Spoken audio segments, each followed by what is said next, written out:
ಅಮೃತಾಗೆ ಕಾಂಗ್ರೆಸ್ ಮುಖಂಡ ರಾಜೇಗೌಡ ಆವಾಜ್ ಹಾಕಿ ಧಮಕಿ ಹಾಕಿದ ವಿಚಾರಕ್ಕೆ ಸಂಬಂಧಪಟ್ಟಂತೆ ಶಿಡ್ಲಘಟ್ಟದಲ್ಲಿ ಆಕ್ರೋಶ ವ್ಯಕ್ತವಾಗಿದೆ. ಮತ್ತು ಇಲ್ಲಿ ಏನ ಕೋಟೆ ಸರ್ಕಲ್ ಬಳಿ ಒಂದು ಬ್ಯಾನರ್ ಕಟ್ಟಿದ್ರೆ ಬ್ಯಾನರಿಂದ ಬೈಕ್ಸ್ ಅವರಿಗೆ ತೊಂದರೆ ಆಗ್ತಾ ಇತ್ತು. ಪೊಲೀಸರೆಲ್ಲ ಒಂದು ಕಡೆ ಸರಿಯಾಗಿ ಕ್ರಮಗಳನ್ನು ಕೈಗೊಳ್ಳಿಲ್ಲ. ಆದರೆ ಆ ಬ್ಯಾನರ್ ತೆರವುಗೊಳಿಸಿದ್ದಕ್ಕೆ ಅಮೃತಾಗೆ ಒಂದು ಅವಾಚ್ಯ ಶಬ್ದಗಳನ್ನು ನಿಂದಿಸಿ ಪ್ರಾಣ ಬೆದರಿಕೆ ಹಾಕಿದ್ದು ಈಗ ಜಗಜ ಇರೋಂಥ ವಿಚಾರ. ಸ್ವತಃ ನಮ್ಮ ಜೊತೆ ಮಾತನಾಡೋದಕ್ಕೆ ಸಾರ್ವಜನಿಕರಿದ್ದಾರೆ, ಏನು ಹೇಳ್ತಾರೆ ಅಂತೇಳಿ ನಾನು ತಿಳ್ಕೊಳ್ತಾ ಇದ್ದೀನಿ. ಏನು ಈ ಸರ್ಕಲ್ ಇದೆಯಲ್ಲ, ಇದು ಈ ಸರ್ಕಲಲ್ಲಿ ಬ್ಯಾನರ್ ಕಟ್ಟೋದ್ರಿಂದ ಏನು ತೊಂದರೆ, ಯಾಕೆ ಕಟ್ಟಬಾರ್ದು ಸರ್? ಇಡೀ ಶಿಡ್ಲಘಟ್ಟ ಪಟ್ಟಣಕ್ಕೆ ಎರಡೇ ಮುಖ್ಯ ರಸ್ತೆ, ಒಂದು TB ರಸ್ತೆ ಮತ್ತು ಅಶೋಕ ರಸ್ತೆ. ಬೆಳಗ್ಗೆಯಿಂದ ಹಿಡಿದು ರಾತ್ರಿವರೆಗೆ 24/7 ಈ ಪ್ರಮುಖ ರಸ್ತೆಯಲ್ಲಿ ಒಂದು ಸ್ಕೂಲ್ ವಾಹನಗಳು ಓಡಾಡ್ತಾ ಇರ್ತದೆ, ಮತ್ತೆ ಶಾಲಾ ಮಕ್ಕಳನ್ನ ಕರ್ಕೊಂಡು ಹೋಗೋದು ಕರ್ಕೊಂಡ್ಬಂದು ಇದೇ ರಸ್ತೆಯಲ್ಲಿ. ಪ್ರಮುಖವಾಗಿ ರೇಷ್ಮೆ ಮಾರುಕಟ್ಟೆ ಇದೆ, ಇಲ್ಲಿ ಗೂಡು ಹೋಗೋದು ಕೂಡ ಇಲ್ಲ. ಪ್ರತಿಯೊಬ್ಬರು ಸಾರ್ವಜನಿಕರಾಗಿರ್ಬೋದು, ಹೆಣ್ಮಕ್ಳಾಗಿರ್ಬೋದು, ಎಲ್ಲರೂ ಪ್ರತಿಯೊಬ್ಬರು ಇಲ್ಲೇ ಹೋಗ್ಬೇಕು. ಇಲ್ಲಿ ಬ್ಯಾನರ್ ಅಡ್ಡ ಹಾಕಿದ್ರೆ ಯಾರು ಎದುರುಗಡೆ ಬರೋರು ಯಾರಿಗಾರು ಕಾಣಿಸ್ತದ? ಇವತ್ತಿನ ದಿನ ಸುಮಾರು ಪ್ರಕರಣಗಳು ಆಕ್ಸಿಡೆಂಟ್ಗಳು ಆಗಿದೆ. ಏನಕ್ಕೆ? ಬರೀ ಬ್ಯಾನರ್ ಕಟ್ಟಿರೋ ಕಾರಣ. ಆ ಕಂಪ್ಲೇಂಟು ನಗರಸಭೆ ಪೌರಾಯುಕ್ತರಿಗೆಲ್ಲ ದೂರು ಕೊಟ್ಟಿರುವ ಹಿನ್ನೆಲೆಯಲ್ಲಿ ಅವ್ರು ಇಲ್ಲಿ ಕಟ್ಟಬೇಡಿ ಅಂತ ಹೇಳವ್ರೆ. ನೋಡಿ, ಇಷ್ಟೆಲ್ಲ ಜಾಗ ಇದೆ, ಯಾರನ್ನ ಬೇಡ ಅಂತವ್ರ? ಇಷ್ಟೆಲ್ಲ ಜಾಗ ಐತೆ, ಯಾರನ್ನ ಬೇಡ ಅಂತ? ಎಲ್ಲನೂ ಕಟ್ಕೊಳ್ಳಿ, ಈ ಸರ್ಕಾರದಲ್ಲಿ ಬೇಡ ಅಂತ ಹೇಳೋರು ಅಷ್ಟೇ. ಪಾಪ ಅದನ್ನ ಸ್ವಲ್ಪ ಯಾರೋ 2 ವೀಲರ್ ಹೋಗೋವಾಗ ಗುದ್ಕೊಂಡು ಬಿದ್ದೋಗಿತ್ತಂತೆ. ಅದನ್ನ ಕಾರ್ಮಿಕರು ಏನು ಮಾಡೋರೆ, ನೆತ್ಕೊಂಡೋಗ್ಬಿಟ್ಟು ನಗರಸಭೆಯಲ್ಲಿ ಇಟ್ಟವ್ರೆ.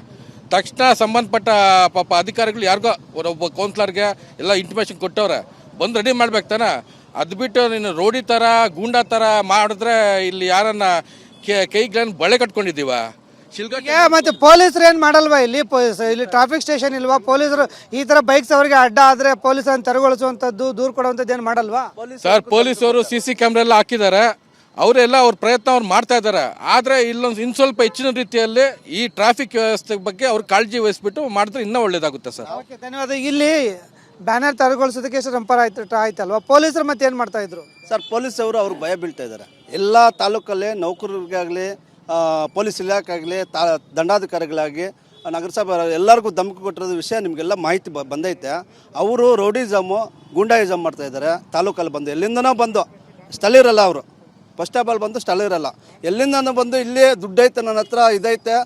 ನಿಮಗೂ ಗೊತ್ತು, ಮಂಡೂರಲ್ಲಿ ರೌಡಿ ಶೀಟ್ರ್ ಅವರು. ಮಂಡೂರು ವಿಚಾರ ತಗೊಳ್ರಿ. ಆಮೇಲೆ ಮೊನ್ನೆ ಒಂದು ಇನ್ಸಿಡೆಂಟ್ ಆಯಿತು 1.5 ತಿಂಗಳು ಹಿಂದೆ. ರೌಡಿಸಮ್ ಆಗಿ 307 ಕೇಸ್ಗಳೆಲ್ಲ ಆಗೈತೆ ಅವ್ರದ್ದು ಹಿಸ್ಟ್ರಿ ತಗೊಳ್ರಿ, ನೋಡ್ರಿ. ಅವ್ರ ಬಗ್ಗೆ ಏನಂತ ಜನ ತಾಲೂಕಿಗೆ ಗೊತ್ತಾಗೈತೆ.